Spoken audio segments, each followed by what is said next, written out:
총장 수고 많습니다. 지금 대한민국 검찰총장이 누구십니까? 법무부 장관이 누구십니까?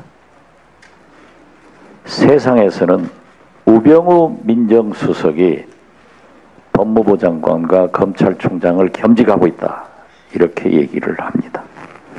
지금 총장의 후배들이 뒤에 배석하고 계십니다. 우리는 우병우 사단이 누구인가를 다 알고 있습니다.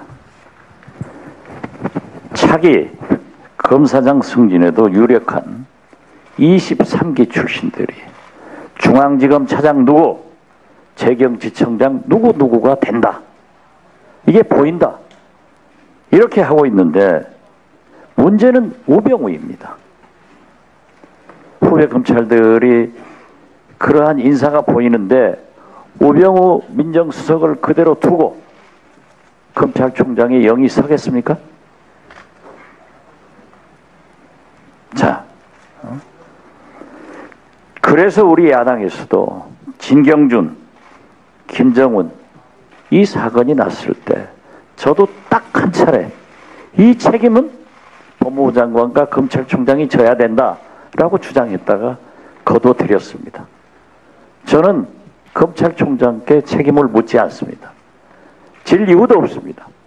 문제는 우병우니까 그 문제에 대해서 어떠한 경우에도 총장이 차기 인사에 우병우의 지시를 받지 말고 검찰의 인사를 바로 세울 때, 우병우 사단을 배척할 때 이 나라 검찰이 바로 선다는 걸 이해하여 주십시오. 그렇죠? 네, 그렇게 하겠습니다. 예. 올해 국민의당 이용주 의원께서 질문을 했습니다. 한상대 검찰총장이 문제가 있다. 문제는 이겁니다.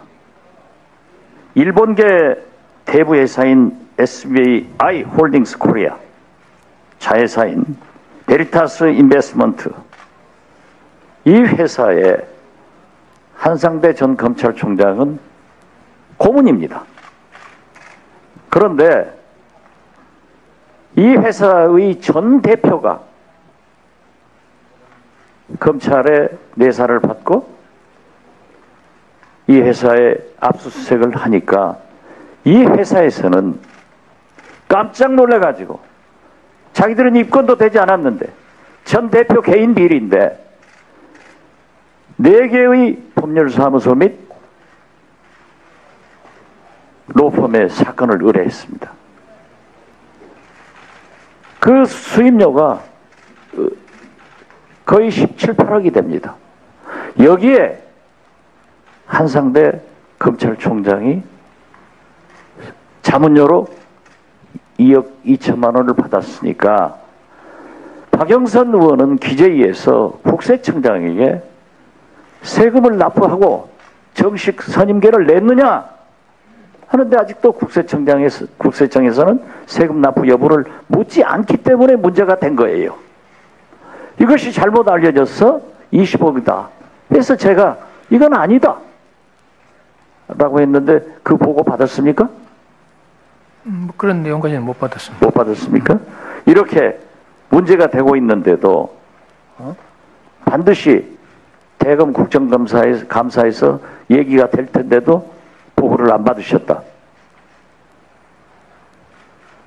그래서 우리 이분들이 김수남 총장께서도 퇴임 후에 변호사 개업을 할 것이냐 하고 물은 겁니다.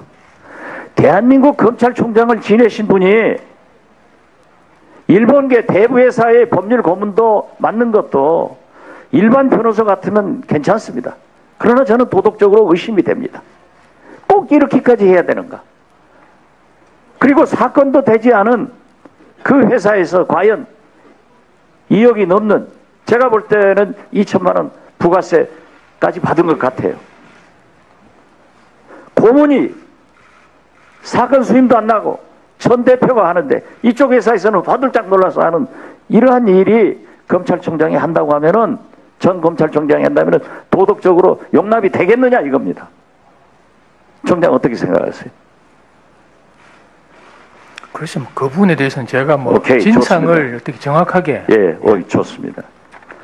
김주원 차장 답변하십시오. 굉장히 억울하시죠? 뭐 말씀들 하시는데 예, 저는 무슨 일인지 잘 모르겠습니다. 네. 제가 볼 때도 굉장히 억울할 것 같습니다. 이것은 이미 거의 한 달간 네, 수개의 언론에서 취재를 했습니다. 예, 저한테도 물어왔습니다. 그런데 단 의심스러운 게 딱 이겁니다. 어떻게 하필이면은 넥슨 김정주 회장의 아버님 김교창 변호사 집을 샀느냐, 네. 이게 문제거든요. 그런데 김교창 변호사 알으셨어요? 그분을 잔금을 주고받고 등기 서류를 받는 날 딱 한 번 뵀습니다. 한 번 봤죠. 김정주 회장은 만난 적 있어요? 없습니다. 없죠. 예, 예. 그런데 더 이상한 것은 예, 검찰이 김정주 회장 관계 압수수색을 나가면서 그 집을 갔단 말이에요. 가서 압수수색을 하려고 보니까 대검 차장 집이다 해가지고 화들짝 놀라서 압수수색 영장 집행을 안 한 거예요. 어떻게 검찰에서 이렇게 엉터리 압수수색 영장을 발부받을 수 있으며 이러한 업무 태도가 과연 국민이 신뢰되겠는가? 이겁니다. 그렇기 때문에 제가 볼 때는 네. 우리 김주원 차장이 저도 굉장히 억울하겠다. 그래서 저는 질문하려고 하지 않았어요. 왜냐하면 언론에서도 저한테 충고하는 거예요. 확실한 증거가 없다. 그래서 그 문제에 대해서 한번 예, 말씀할 수 있는 기회를 주셔서 감사합니다.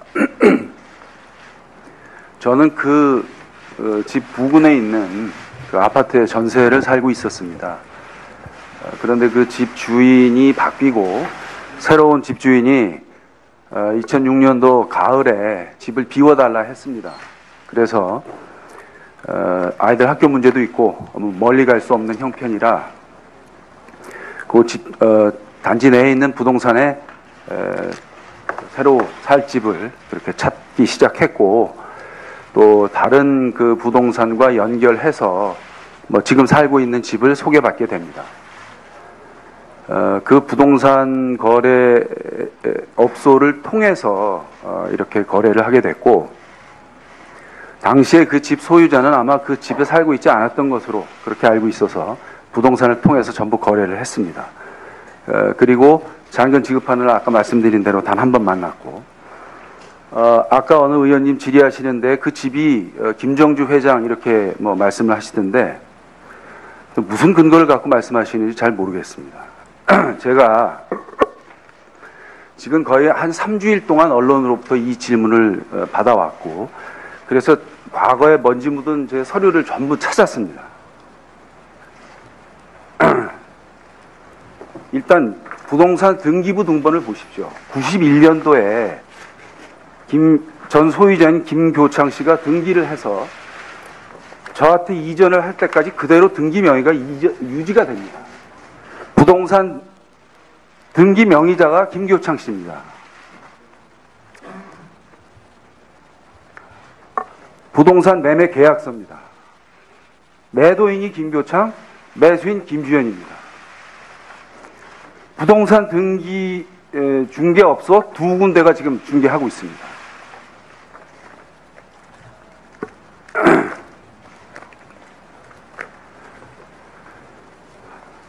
제가 송금합니다.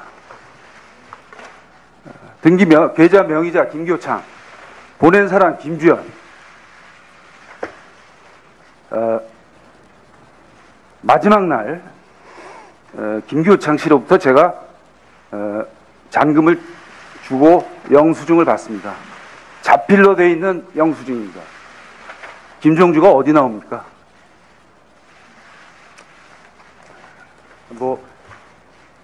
저는 이 매매 거래 과정에 김정주라는 이름을 들어본 일이 없고, 그 사람 모르는 사람입니다. 너무나 간단한 거래 아닙니까? 제가 모든 언론에 말씀드렸어요. 부동산 중개업소 2군데 가보십시오. 상대방 만나보십시오. 저는 그 전에 90년대 초에 분양받은 경기도에 작은 아파트가 하나 있었습니다. 그 아파트 처분하고 당시에 전세 살고 있던 전세 보증금 돌려받고 근저당 설정해서 은행 대출 받고 돈을 마련했습니다. 이렇게 설명하니까 이 집 사는 거하고 저 집 파는 거하고 사이에 차이가 생기는데 그건 어떻게 된 겁니까? 그래 대출을 받았지요. 대출 받았다고 말씀드리고 제가 대출 통장을 2개를 만듭니다. 하나는 근저당 설정을 한 대출이고 하나는 시차를 극복하기 위한 신용 대출입니다. 3억 원이 넘는 돈을 이걸로 빌려서 당시 이율인 8점 몇 %가 되는 이율을 지급했습니다. 제가 더 설명해야 합니까? 이 얘기를 지금 3주일 동안 제가 모든 언론에 말씀을 드렸습니다. 그런 점을 좀 참고해 주시기 바랍니다.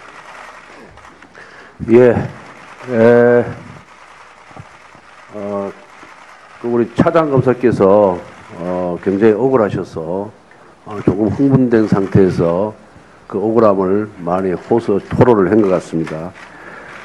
잘 새겨서 들어주시기를 부탁드리겠습니다. 제가 이제 위원장이 아니고 우리 법사위원 자격으로 저도 7분 동안 질의를 하도록 하겠습니다. 총장님.